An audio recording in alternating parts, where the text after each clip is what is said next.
Apa sih rahasianya bisa TP jauh atau profit maksimal dalam trading? Jadi ini pertanyaan yang sering kali muncul di channel YouTube kita ini gitu ya. Dan juga di banyak banget DM Instagram, di DM saya pribadi gitu ya, DM Instagramnya NFC Forex TV, Nusantara FX Community ya, Instagram kita. Ini ada banyak pertanyaan seperti ini teman-teman. Terutama nih ya, kemarin kan kita udah bikin seminar nih, seminar Forex, komunitas Forex NFC bareng sama Mas Duyan Anggara. Dan mulai kita suggest teman-teman semua, mulai kita sarankan untuk bisa ambil TP lebih jauh lagi, TP 5. Gimana mas, kok bisa sampai TP 5? Itu tekniknya gimana? Rahasianya gimana? Kok bisa ngambilnya sampai jauh banget? Ini adalah sebuah video yang mungkin akan merubah cara trading Anda. Wah, ngeri gak tuh ya? Beberapa waktu terakhir ini, teman-teman, kita perkaya data backtesting kita dengan banyak banget TP 4 dan 5. Kalau teman-teman sudah kenal kita lebih lama, teman-teman udah ngikutin channel YouTube ini dari bertahun-tahun yang lalu, kita sarankan teman-teman ambil TP 1, 2, dan 3. Sampai dengan tahun kemarin, 2023, dan sekarang 2024, teman-teman, kita makin sering suggest Anda untuk ikutin sampai dengan TP 4 dan TP 5. Ini adalah sebuah kedewasaan yang perlu dimiliki kedua belah pihak nih ya, Anda dan kita, gitu ya. Karena gini, kalau kita ngomongin tentang TP jauh, teman-teman, sebetulnya bukan gimana caranya kok bisa gitu ya, nggak ujuk-ujuk tiba-tiba muncul aja dan kok tahu-tahu bisa. Enggak, tetap teman-teman kita punya banyak dasar secara teknis untuk bisa benar-benar membawa teman-teman mampu mencapai TP 5. Atau bukan TP 5 deh, final target, bahkan lebih dari TP 5 pun bisa. Kalau kita ngomongin tentang gimana caranya, rahasianya apa sih? Sebetulnya, kalau teman-teman udah tonton cukup banyak video di channel YouTube ini, teman-teman udah punya puzzle-nya tuh. Cuman mungkin di video kali ini, saya akan coba ekstrak ya. Saya coba akan bikin terstruktur bahasannya, supaya teman-teman nangkep gambaran besarnya, kerangka berpikir lengkapnya. Kira-kira gitu ya. Yang pertama, teman-teman, seperti biasa, teman-teman perlu yang namanya kenal sama peluang di market, atau lebih sering kita sebut sebagai trend. Harga itu adalah yang paling jujur di candlestick yang kita lihat ya, di candle yang kita lihat gitu ya, di pair apapun teman-teman, ini adalah yang paling jujur. Sisanya ya indikator, ada yang lagging gitu ya, ada yang direct. Nah, yang paling dekat dengan harga itu kita sebut moving average atau harga rata-rata yang bergerak. Bentuknya kayak garis tuh biasanya. Moving average ini adalah cara yang paling mudah untuk teman-teman bisa mengenali kapan teman-teman harus buy, kapan teman-teman harus sell, atau kapan teman-teman sebaiknya tidak trading di pair itu. Ingat teman-teman, pasangan mata uang tuh ada banyak. Jangan terjebak hanya di satu pasangan mata uang, di garis ini, dibikin ini, dikasih indikator ini itu segala macam, terus dipaksain kok belum dapat ya, harus buy di mana atau sell di mana. Nanti dulu, teman-teman fokus sama trennya dulu aja. Nah, kuncinya untuk bisa dapetin TP jauh, untuk dapetin profit maksimal, teman-teman perlu ride the trend. Ini yang kadang-kadang jarang dipahamin gitu ya. Pengen dari sana sini profit, dipingpongin gitu, atas bawah, kalau bisa pas lagi turun kita sell, pas lagi naik kita buy gitu. Itu hanya bisa mungkin dilakukan kalau teman-teman mau TP dekat. Tapi kalau mau TP maksimal, teman-teman ingat, cut the loss first and let the profit run. Itu quotes-nya. Kalau let the profit run, maka teman-teman perlu ride the trend. Teman-teman perlu ngikutin arus, perlu mengikuti arah trend, sehingga teman-teman bisa punya potensi atau probabilitas yang lebih tinggi untuk dapat movement harga lebih jauh. Kalau uptrend teman-teman buy, maka teman-teman berpotensi untuk bisa mendapatkan TP yang lebih jauh. Jadi yang pertama, teman-teman mengerti tentang arah market atau arah pasar atau trend. Nah, selanjutnya setelah saya tahu nih mas, oke, sebaiknya saya buy. Buy-nya di mana? Nah, disinilah baru teman-teman melibatkan yang namanya analisa teknikal. Analisa teknikal bisa digunakan dimanapun, di pair apapun teman-teman. Dan cara melakukannya, teman-teman bisa menggunakan indikator, bisa menggunakan tools, atau kalau teman-teman sudah ikutin kita cukup lama, apalagi sudah pernah ikut seminar, bahkan teman-teman tidak perlu indikator apapun, naked chart aja. Dengan ngelihat chart aja, teman-teman udah tahu ini kayaknya uptrend, ini confirm nih uptrend, saya akan buy di harga ini, stop loss di harga ini, TP jauhnya bisa di harga ini. Nah, itu mungkin dilakukan kalau teman-teman sudah cukup knowledge-nya. Tapi buat teman-teman yang mungkin baru awal dan butuh suggest, bisa tuh di komunitas kita ada yang namanya Tools iZone. Itu adalah tools yang otomatis bisa mensuggest, bisa memberikan rekomendasi di mana harga tepat teman-teman akan buy, di mana sebaiknya teman-teman akan TP, di mana sebaiknya teman-teman sell, di mana sebaiknya teman-teman TP. Jadi Tools iZone ini adalah tools yang bisa merekomendasi area bagus, spesifik buy di harga berapa, sell di harga berapa. Jadi bukan cuma kira-kira di sini, enggak. Dia akan sangat spesifik, akan ngasih rekomendasi bahkan stop loss-nya di mana dan harga take profit-nya di mana. Setelah teman-teman tadi trend sudah, teman-teman menggunakan analisa teknikal untuk bisa memaksimalkan di mana sebaiknya saya beli dan jual. Setelah teman-teman tadi udah tahu tren dan di mana analisanya, yang lebih penting lagi, nah ini, bukan hanya TP jauh teman-teman. Karena kita siap kalau dalam keadaan profit. Tapi yang selanjutnya yang penting adalah manajemen resiko. Kalau teman-teman punya risk per transaksi yang terlalu besar, teman-teman akan tidak siap dengan hasilnya ketika loss. Kalau profit gimana mas? Pasti siap. Mau kecil, mau gede, profit diterima kan gitu ya. Tapi ketika lossnya terlalu besar, maka manajemen resiko teman-teman salah. Manajemen resiko teman-teman buruk. Nah caranya gimana? Teman-teman perlu ukur. Sebaiknya saya menggunakan resiko per transaksi ini berapa persen ya? Di komunitas kita ajarkan bukan dengan berapa lot dari setiap nanti berapa balance-nya. Bukan dengan sebaiknya saya transaksinya ini dengan ukuran berapa ya mas kalau balance saya $500. Nggak gitu. Teman-teman perlu punya zone yang lebarnya sangat jelas sehingga persentase untuk resiko per transaksinya bisa diperjelas. Jadi kalau untuk area yang lebih lebar, teman-teman perlu lot yang lebih kecil. Kalau areanya lebih sempit, teman-teman perlu lot yang lebih besar untuk mempertahankan konsistensi risk per transaksi. Waduh, agak teknis nih ya.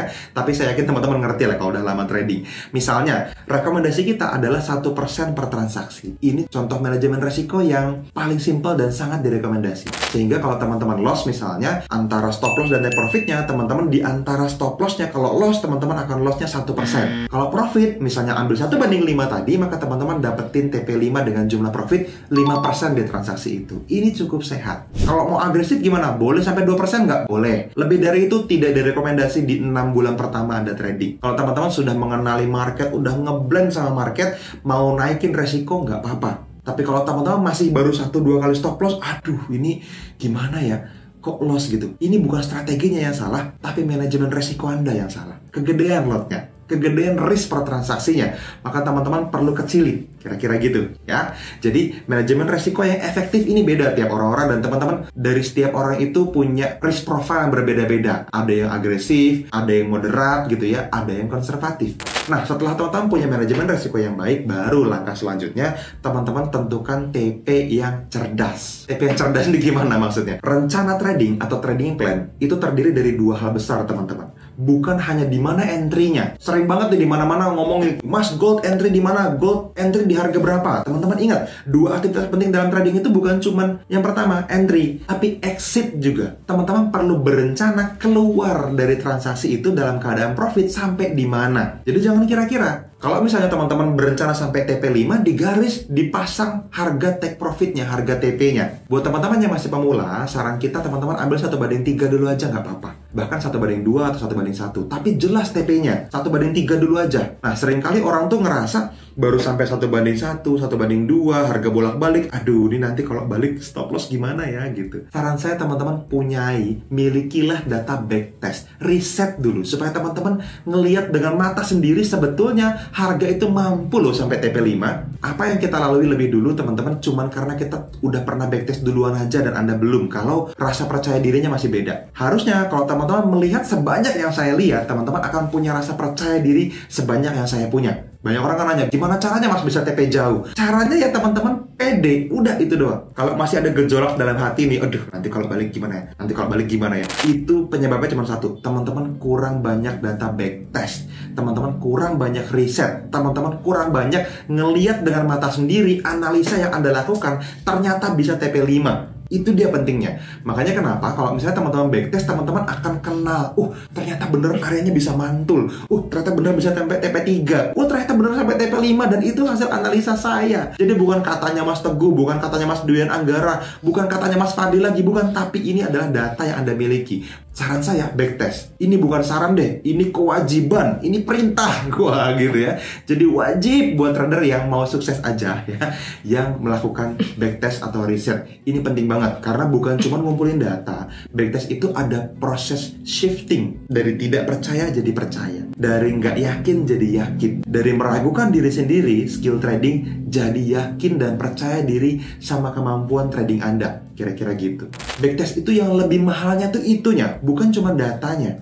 Bukan cuma win rate berapa gitu. Kalau TP dalam setahun itu berapa gitu. Oh, profitnya kira-kira berapa kalau dari tahun kemarin udah trading dengan strategi ini. Bukan cuman itu tuh cuman vanity metrics. Cuman angka-angka yang kelihatan keren kalau itu angka dari orang lain. Tapi kalau angkanya dari Anda, teman-teman ngelakuin backtestnya sendiri, maka teman-teman akan punya konsistensi. Nah, ini kunci selanjutnya. Konsistensi itu adalah sebuah proses di mana teman-teman tidak perlu disiplin dengan berusaha. Disiplinnya tuh kayak effortless gitu. Banyak nih yang nanya, Mas Angga, Mas Fadli gitu, kok bisa sih disiplin dengan mudah? Kita nggak berusaha disiplin. Faktanya, kita ngelihat cukup banyak data dan santai aja ketika transaksi sedang running. Kenapa bisa begitu? Karena datanya cukup banyak membuktikan untuk membuat kita yakin bahwa transaksi selanjutnya akan menemukan angka rata-rata yang sama, seperti data backtest yang dengan mata, kepala, dan tangan sendiri kita lakukan. Itu sebuah kalimat yang teman-teman perlu camkan dalam hati dan alamin semuanya sendiri. Ini penting banget. Beda banget rasanya ketika teman-teman dapetin data backtest dari orang lain. Ternyata strategi ini win rate-nya sekian. Di TP5 walaupun win rate-nya kecil tapi profitnya tetap gede, misalnya seperti itu. Kalau masih katanya, nggak akan percaya. Disiplin dan konsistensi tadi hanya datang kalau Anda pegang data Anda sendiri. Tuh ya, jadi kebayang ya. Udah tadi dari trend, area, teman-teman boleh pakai iZone untuk mempermudah hidup ya, untuk bisa mencari area buy dan sell yang tepat seperti apa, manajemen resiko, terus tentuin TP yang cerdas, dan teman-teman penting banget yang terakhir adalah konsistensi. Kalau semuanya teman-teman lakuin, maka teman-teman nggak akan heran lagi. Kok bisa ya TP5? Nggak akan bingung lagi gimana caranya ngambil profit maksimal. Gitu. Karena dalam trading ini nggak ada jaminan pasti, teman-teman. Nggak ada yang namanya transaksi seperti apa yang biasanya TP5, Mas. Nggak ada. Market itu bergerak dinamis. Yang biasa kita lakukan adalah melakukan stacking probability, numpukin kemungkinan profit yang teman-teman bisa lakuin untuk bisa dapetin peluang sukses trading yang lebih tinggi. Mudah-mudahan ini bisa menjawab teman-teman, mencerahkan teman-teman semua. Ternyata begitu aja gitu ya. Supaya teman-teman nggak lagi berharap dan berandai-andai atau meragukan diri sendiri. Lakuin semua step yang kita udah bahas barusan. Dan teman-teman boleh share video ini ke orang lain yang masih bingung gimana sih caranya TP jauh. Jangan-jangan ada rahasianya. Jangan-jangan ini disembunyiin nih sama komunitas Forex NFC nih gitu ya. Jangan-jangan teman-teman ngerasa, wah, kayaknya jangan-jangan ada yang belum dibagi nih sama para mentor NFC di channel YouTube ini. Enggak, teman-teman. Udah kita kasih semuanya dan ternyata ya saya juga paham rasanya. Masa sih Mas begitu aja? Aslinya emang begitu doang. Gitu ya. Makanya kalau teman-teman masih ada keraguan, masih ada pertanyaan, silahkan komentar di bawah video ini. Dan tadi tuh share videonya ke orang lain ya. Di bawah video ini ada tombol share tuh ya. Teman-teman share, copy linknya atau langsung aja kirim. Bisa ke WhatsApp grup teman-teman yang lagi sama-sama mau TP jauh gitu ya. Bisa ke grup Telegram teman-teman waktu teman-teman belajar trading forex. Bisa ke teman-teman Anda yang mungkin ada rasa sayang dan pengen banget bantu dia untuk lebih sukses lagi, untuk bisa TP lebih jauh lagi di forex trading. Oke, itu aja teman-teman. Mudah-mudahan bermanfaat. Sampai ketemu lagi di video-video berikutnya. See you.